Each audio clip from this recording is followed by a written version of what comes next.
behind your head. It's very low. Hi guys. We look so ghastly. Oh, we're too bright here. Let me switch around. Ranger Pang reporting. I think it's too hot to truly enjoy and appreciate the views. Agree. Cannot hear us probably. Hello. We are on our way to Angkor Wat. What time is it now? It's 4:37 in the morning. We are on the... Tuktuk, our driver. Yeah. Let me show you. We are Singaporeans, we are kiasu. We want to be the first there. Very kiasu. The streets are mostly empty, but we didn't sleep very well last night. I think I got about 3 hours of sleep. There was some party going on. I think there's a bar downstairs. The music was quite loud. Hello. Checkpoint. Online ticket. Hello. Hello, morning. 2 of us. Thank you. Thank you. 10 more minutes. There is no vehicles beyond this point. We have to walk in. It's still very dark. They open the gates at 5, so we're just waiting first. We are walking to the entrance of Angkor Wat, the pond area where we can take the reflection and all. I brought a torchlight. Then I left in the hotel room. Oh my god. So yeah, you should bring a torch. Oh, there are a lot of flies. Yeah, there are a lot of flies. And it's very hot already, you can feel it. We walked in darkness along the road towards Angkor Wat to find a vantage point near the North Pond for sunrise photos.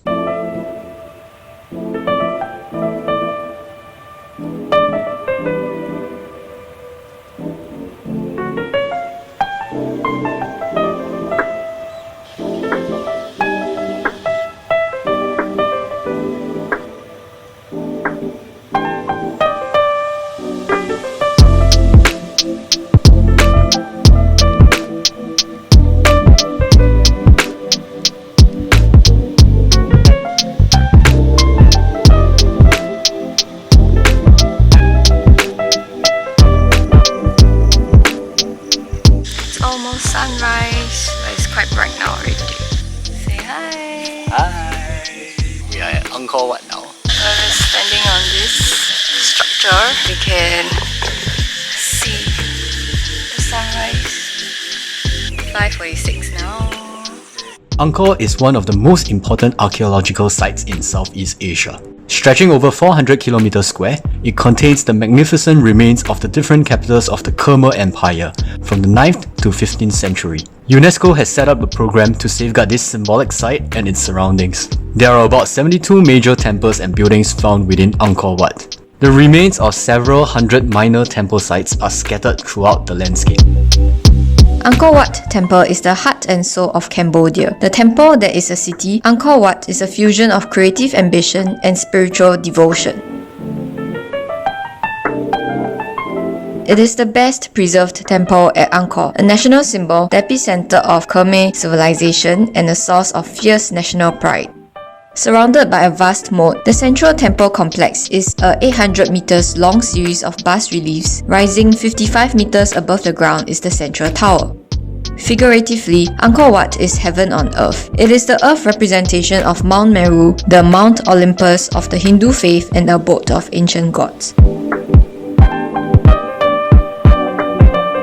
The Cambodian god kings of old each strove to better their ancestors' structures in size, scale, and symmetry, culminating in what is believed to be the world's largest religious building, the mother of all temples, Angkor Wat.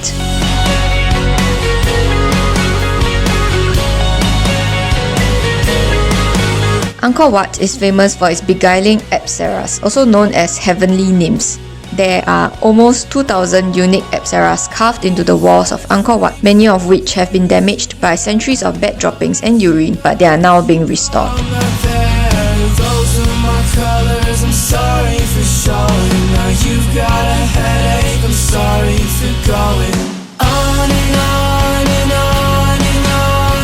You can also ascend to the Bakan, the upper level, which is open to visitors on a timed ticketing system.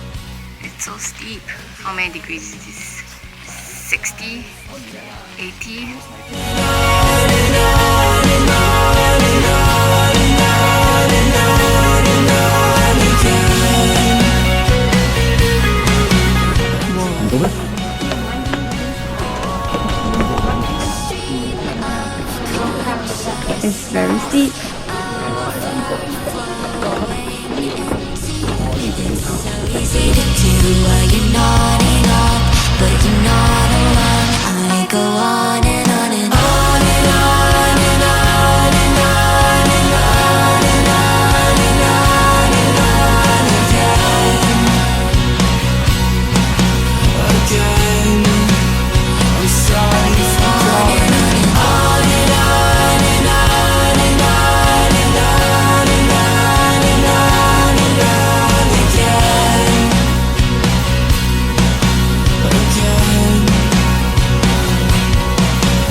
Sometimes people just cut out blocks because looting, they will just take it as like, this is a piece of Angkor Wat, and it actually sells in the antique market.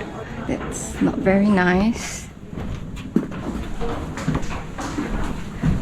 I feel like I'm in a secret passageway. We came up this just now and we're going this way down. Oh, Mr. P!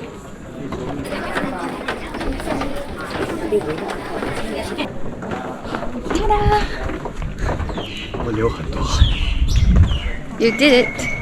Oh my goodness! You did it!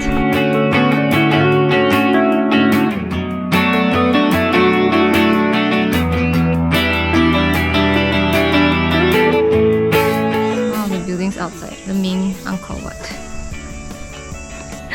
These are steps, but they're so small. Look, it's half of my foot. The sun is coming out, so it's getting really warm now. There is no wind. Mr. P, where are we going now? We are going to Preah Khan.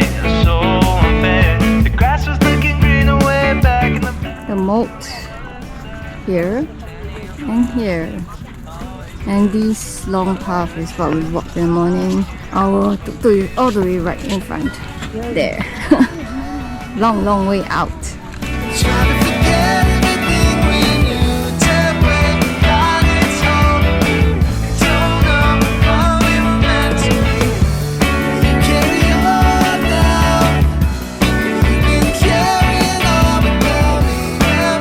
Mr. P, where are we walking to?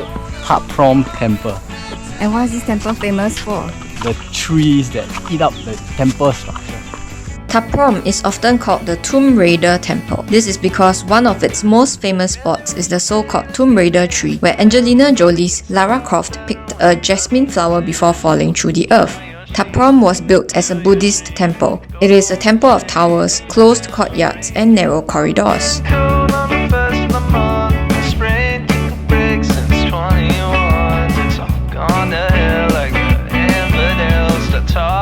Enjoy the sight of its crumbling towers and walls locked in the slow embrace of vast root systems. Many of these corridors are now impassable, clogged with jumbled piles of carved stone blocks dislodged by the roots of long-decayed trees. Trees hundreds of years old tower overhead, their leaves filtering the sunlight. The appeal of Prohm lies in the fact that unlike other monuments of Angkor, it seems to be swallowed by the jungle. Today, however, the jungle has been packed back and only the largest trees are left in place, making Prohm look manicured rather than raw. There is a poetic cycle to this ruin, with humanity first conquering nature to rapidly create and nature once again conquering humanity to slowly destroy. If Angkor Wat is testimony to the genius of the ancient Khmers, Prohm reminds us equally of the awesome power of the jungle. We are at our third temple for the day. Hello! What is this temple called? This one is called Prerup, P-R-E-R-U-P. Ranger Pang reporting. Heat stroke! Need water. It's really super hot. Preah is one of the most popular sunset spots around Angkor. The temple consists of a pyramid-shaped temple mountain with the uppermost of the 3 tiers carrying 5 lotus towers. Preah means turning the body and refers to a traditional method of cremation. This suggests that the temple may have served as an early royal crematorium.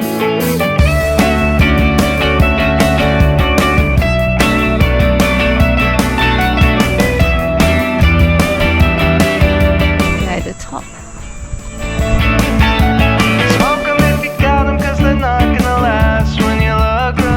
This is what we came up from. There are some amazingly detailed lintel carvings here. However, several of the outermost eastern towers are close to collapse and are propped up by an army of wooden supports.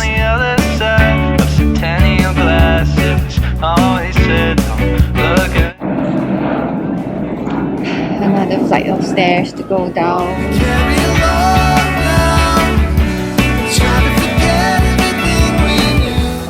Going to our horse temple.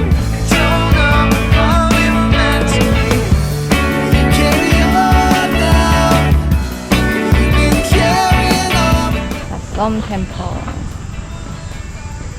We are going in.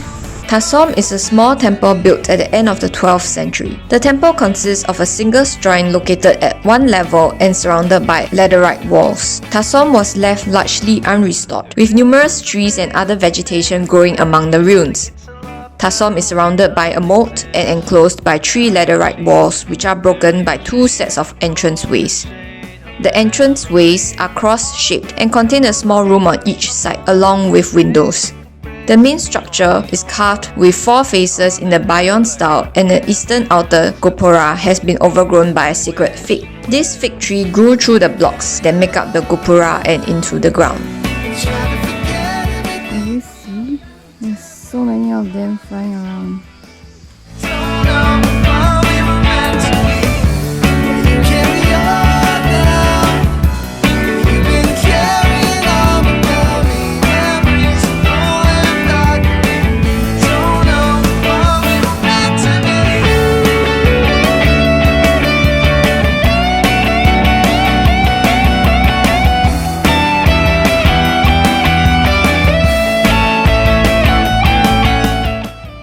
The Buddhist temple of Neak Poan is a petite yet perfect temple constructed in the late 12th century.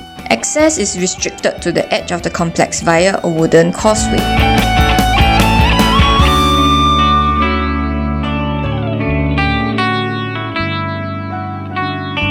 Those are date trees, can you see? We have to go all the way in there. Hi! Hi. It's really hot. Should see what's the temperature now. 37. I can't smile already. My smile is just...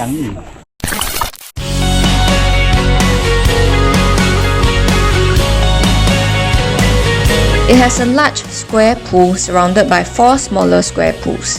In the middle of the central pool is a circular island encircled by 2 nagas whose intertwined tails give the temple its name. Water once flowed from the central pool into the 4 peripheral pools via ornamental spouts, which can still be seen in the pavilions at each axis of the pool. The pool was used for ritual purification rites.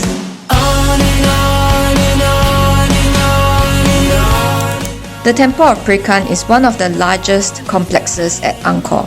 A maze of shoulder-hugging corridors, towered enclosures, fine carvings, and lichen-clad stonework. Preah Khan Temple holds a role as a center of worship and learning.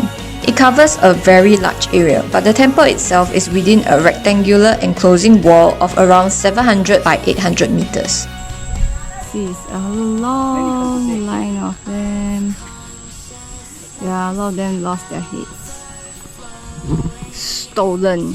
They should make like some fearful story, just like Egypt, the pyramid. No, they still until all the heads gone. This is a very low doorway. Careful, The ceilings were low as traditionally guests had to bow towards the king while moving towards the center of the temple. Mr. P knocked his head on the low ceiling despite me reminding him to keep his head low. It's a very long corridor.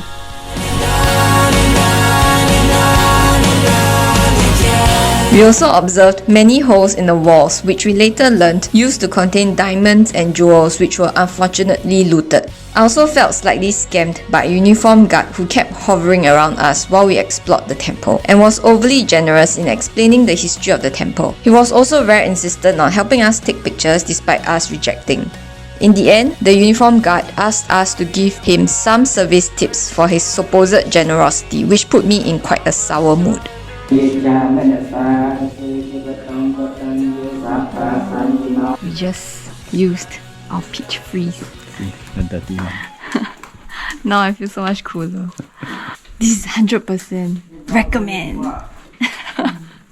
After Preah Khan, we were so scorched that we decided to sit down at a roadside stall for a rest and ordered drinks to cool off while Mr. P ate his hotel breakfast pack. Our tuktuk driver is here. And we are in a small little restaurant. We are at our last temple for today. At the heart of Angkor Thom is the 12th century Bayon, a mesmerizing and mind-bending state temple. Its 54 Gothic towers are decorated with 216 gargantuan smiling faces and is adorned with 1.2 kilometers of extraordinary bas-reliefs incorporating more than 11,000 figures. Known as the Face Temple due to its iconic visages, these huge heads are visible from every angle as you walk around, exuding power and control with a hint of humanity.